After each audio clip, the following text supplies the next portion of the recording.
First one I have is approximately 1:38 p.m. and it related to, I believe it was Exhibit 654, whatever it was, the related to Alex Woodworth's journals, and in particular, a sidebar related to basically the court. There was an objection to going into that at this time. There's been a pretrial ruling as it relates to Alex's journals, and the defense had requested to at least be able to, at this time, go into what was 4 different doodles, basically. Again, pages identified, and the court allowed Mr. Nelson to go into that to some extent today. Again, the defense has a certain amount of time if they choose at some point to introduce evidence related to those journals, but the court was concerned that today was not the day for that, given the number of witnesses and trying to make sure we keep this moving. So in any event, there was some latitude given to Mr. Nelson, and he presented some evidence related to pages 1, 25, 27, 35, I believe, and that's to that extent. State objected to this, and so it was partially overruled, I guess you might say. Anything further either counsel would like to put on the record about that? No. Okay. The next sidebar, that was approximately 1:50 p.m. and 1:55. Those 2 sidebars were related. There were questions of now Officer Kurtzel's former investigative Sergeant Kurtzel's was asked questions on cross-examination about some investigation done for mental health providers related to Ms. McCandless, and state objected on relevance, and Mr. Nelson essentially argued related to evidence that is anticipated to be introduced later. And so either counsel wish to put anything on the record related to that? The state's position is, given the change in plea, any questioning along those lines was irrelevant, but I understand the court's ruling. All right, Mr. Nelson, anything you'd like to say about that at this time? No, thank you. Okay. Well, the court is not going to comment on that further because it relates to evidence that has not yet been received into the record. However, from the court's position, assuming that evidence, or for sake of argument, if that evidence comes in, it would be, in the court's opinion, relevant for the defense to be able to ask those questions. And rather than bringing the witness back, so the court allowed him to go ahead with that momentarily. We didn't get into the substance of that, but that is all the court will say at this time. Okay. At approximately 2:11 p.m., there was a sidebar, and this related to, I believe it was Exhibit 262, and the phone celebrate extraction or data extraction of Jason Mengel's phone by former Deputy Conkey. And I believe that it was basically related to that understanding that we're not going into the content, that would be a separate issue, but that this was just related to the understanding that this was for the process, that this was in fact the data extracted, the media that contains the data extracted from Mr. Mengel's phone when Deputy Conkey had extracted it. Anything further either counsel would like to say about that? No. Okay. And the court did then, and again, that was just, it really wasn't so much of an objection as just a make sure that we didn't go into the specific contents at this time. Okay, and I have at 2:30 p.m. there was a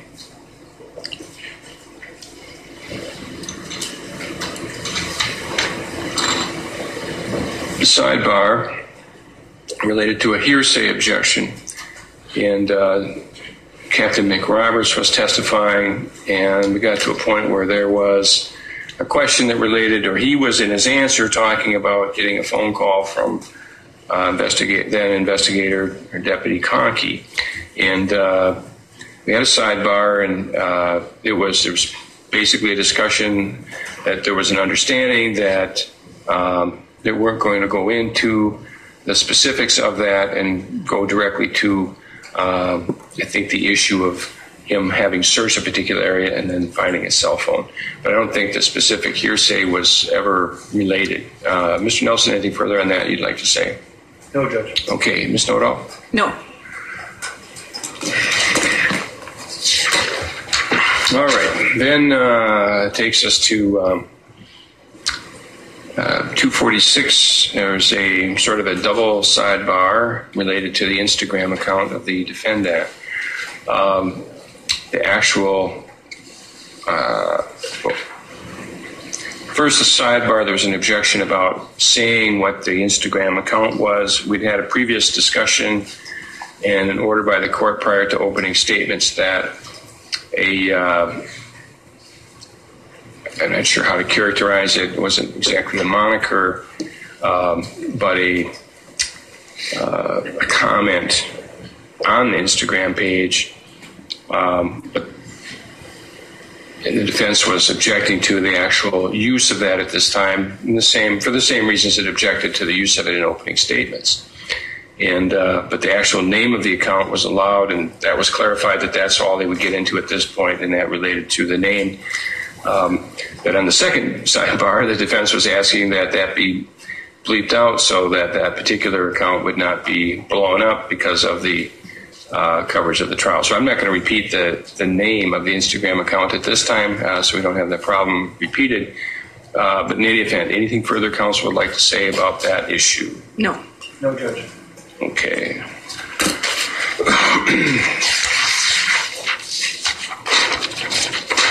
All right, counsel, any other sidebars the court has missed?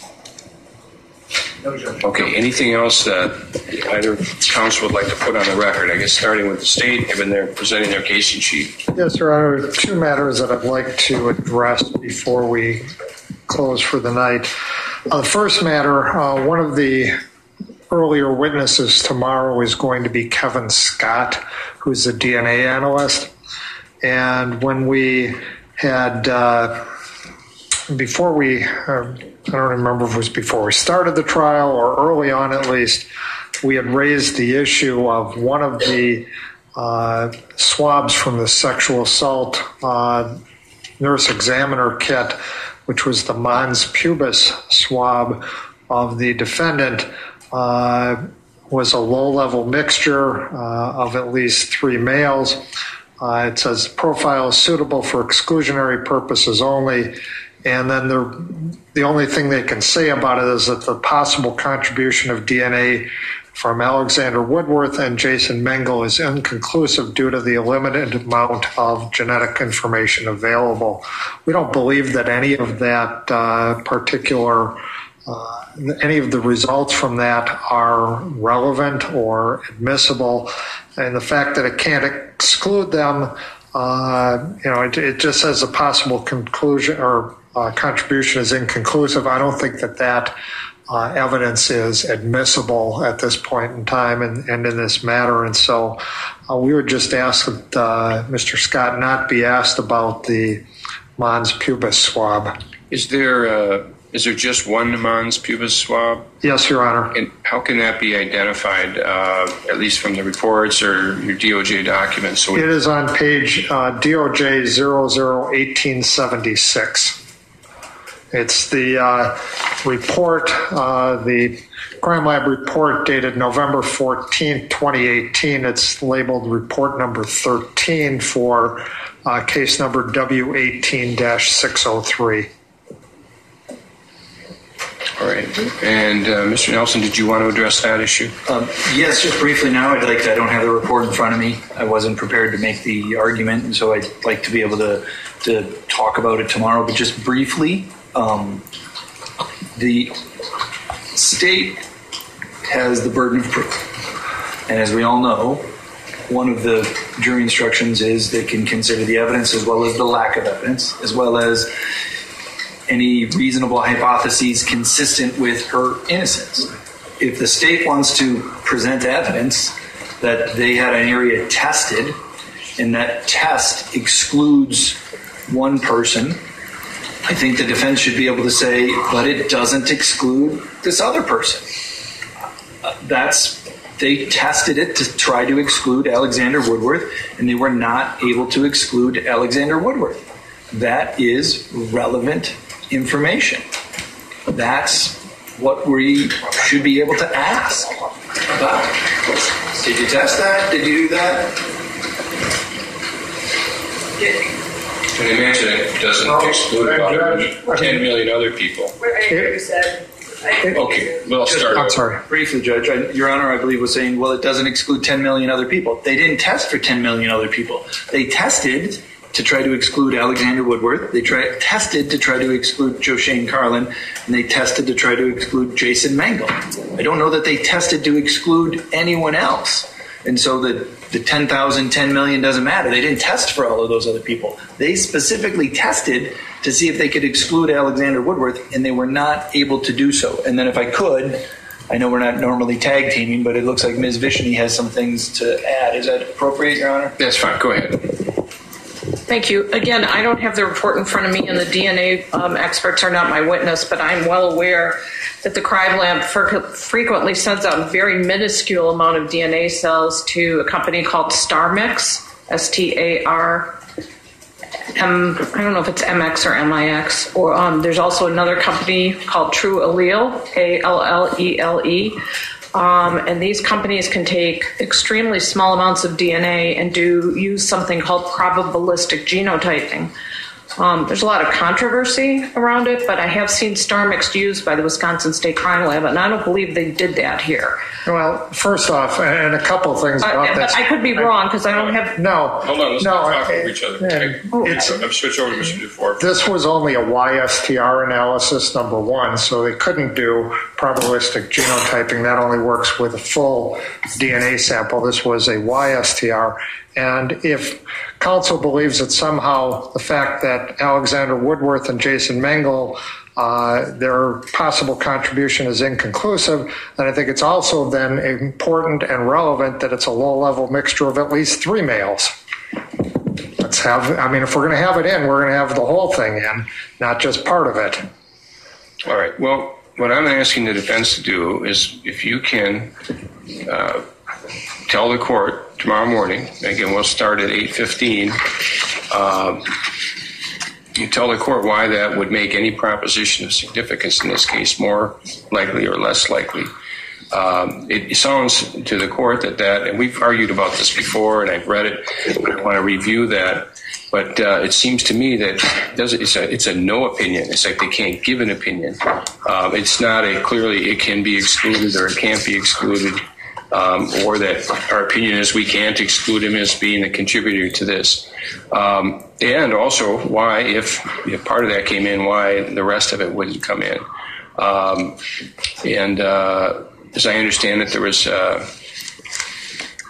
it's a non-opinion, which could be very misleading and confusing, and so that's how I look at it at this point in time. But we'll give everybody a chance to freshen up your review of this material before we argue on it further. And I will tomorrow, but I understand Your Honor's position about the non-opinion. I'm not asking his opinion. I'm asking whether he could or he could not exclude somebody.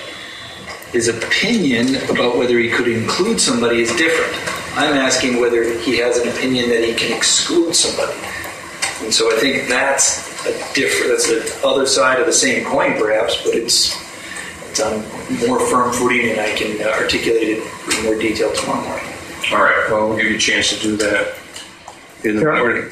Okay. Right. And the other concern I have, Your Honor, deals with the method of asking questions that counsel, especially with the last witness and some of the last questions that counsel asked on cross-examination. I have some concerns about that. Counsel asked Sergeant Mayer if he was familiar with Dr. Tillotson. He said no. And then to ask a question, are you aware if he was given something which implies that Dr. Tillotson was given things that it was somehow improper for, and then arguing that it's to show something about credibility, believability in front of the jury, when it's clear the witness cannot know if Dr. Tillotson got him, if he doesn't even know who he is. And to ask that question in front of the jury and then imply that it somehow has something to do with credibility of Dr. Tillotson, I think is very inappropriate. And to do that in front of the jury is extremely inappropriate. I would ask the court, advise counsel to not ask questions unless he has a good faith basis to believe that the witness knows an answer that's relevant. And when he doesn't know an individual, and the same types of questions were asked repeatedly of Dr. Tillotson about BDSM and various things relating to BDSM, when he said he doesn't know anything about it, and they imply the existence of certain things